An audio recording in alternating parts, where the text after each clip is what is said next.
How was day 2? Thought it was a good day. Thought good energy. Our guys are bringing good energy right now. So kudos to them.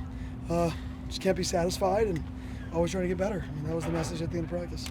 Now 2 days into trying to have these more efficient practices, how do you feel like it's going? Yeah, I think they have been. I mean, all fall camp or spring ball we had same practice. So I think we're continuing to build on it.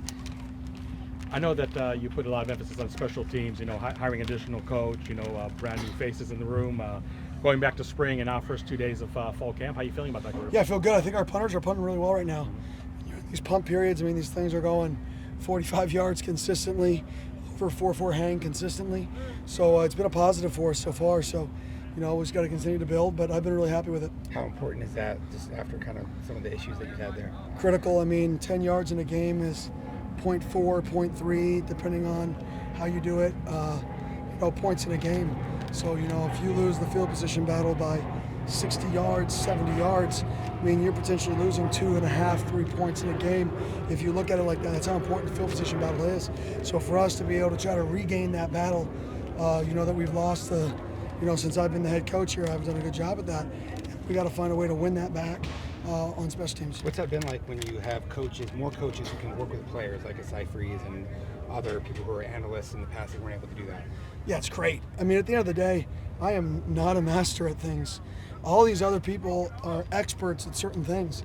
And to be able to hire more experts in their expertise and to let them coach it, as opposed to me, like YouTube and something, it's a way better strategy. Kenny, when you lose, a linebacker, a leader like Jordan Brook, and bringing in a guy like Owen, how have you seen him really step up and bringing in the experience of being the D1 leading tackler last year? Yeah, consistency. He's consistent every day. I think that group as a whole, but is very consistent right now.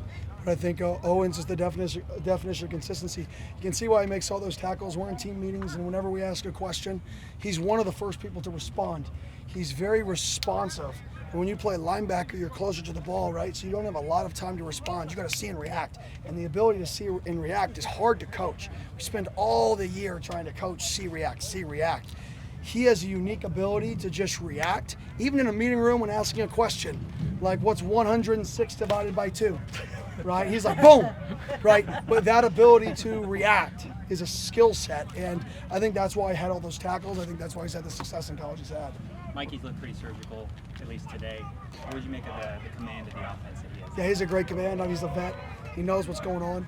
I thought all three of those guys had some moments today that flashed. Jake got on a few things. Cutter was efficient. He had one bad throw, but other than that, and off of a new install. I never grade the new install stuff. It's not a big deal, right? It's the first time you throw a ball. So really off old install stuff, we really didn't have one play at the quarterback position that was just like, what the heck are we doing today?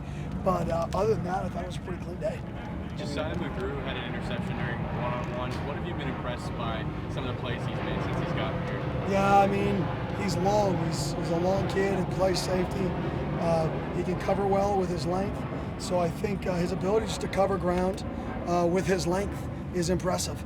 And he's a good athlete. I mean, he's gained about 10 to 15 pounds since he's got here, gotten stronger. So that combination, we're just a longer team in general all over the field. Tip balls, windows are tighter. For us, we're a zone team. Everybody knows that's no secret.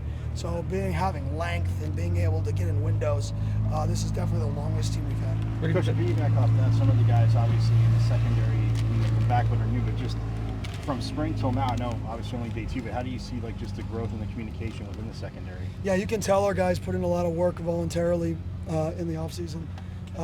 Not a ton of MAs. We're through day 2, and last spring ball, you're in day 1 and 2 in camp with all new guys. It's like MA Central, right? It's like romper room. The last 2 days have been pretty clean. There's some things to clean up, technique within the scheme, but it's not a MA, right? It's how can I do this better? It's not a lack of knowing what to do. It takes a while to get in the football shape 100%, but what have you thought about the fitness level out here? Yeah, I mean, good fitness level. Obviously, like you said it, I've never been at a camp where it's like day 1, we're ready. It's impossible because you can't train at the workload of practices. If you did that, guys would absolutely be worn out by week 5. So you have to get in as good a shape as possible to play in a football game. But football shape and game shape are a little different because game shape is 6 plays in a row, you get a 5-minute break, right? Practice shape is hour and a half, it's on straight. So you get the same amount of workload, but how the workload is distributed should be more challenging in practice. So I would say we're in good shape, like a normal team that we've had here, which they've always been in good shape, which is why we've been good in the fourth quarter since we've been here. Is our, what Joe's done in the offseason with him. Kenny, what is Mikey's best attribute as a quarterback? Is it the experience and the command that he Yeah, the has? command, 100%. I think the command and the comfortability of knowing he's in control. Like he knows what he's going to do with the ball. He has command, and then he does it. Running back is one of the fiercest battles in this camp. What stood out to you about the running backs through 2 days? We got a lot of good ones, in my opinion. We got a lot of guys who could go make plays out there. But I think the biggest thing is the different types of backs we have. So we have big backs. We have good-sized backs. We have smaller speed backs. I think the ability to throw different types of punches at people throughout a game, and it's not, oh, they're in 11P or they're in 21P. It's 22 and 8. It's 22 and 1. It's 30 and 1.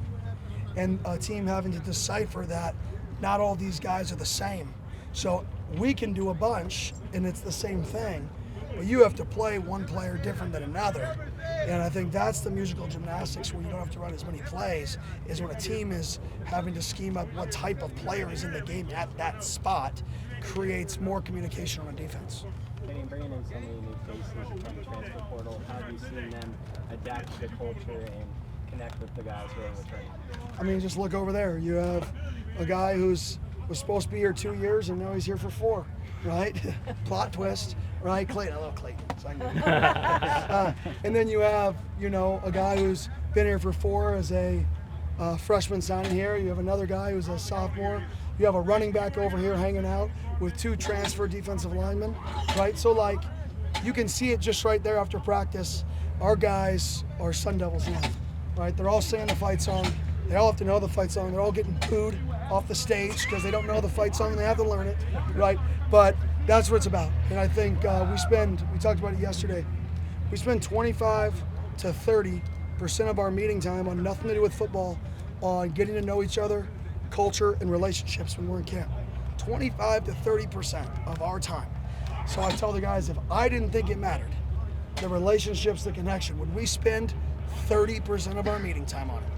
Because that sounds crazy, but you know what? You get to the person, you get to the player.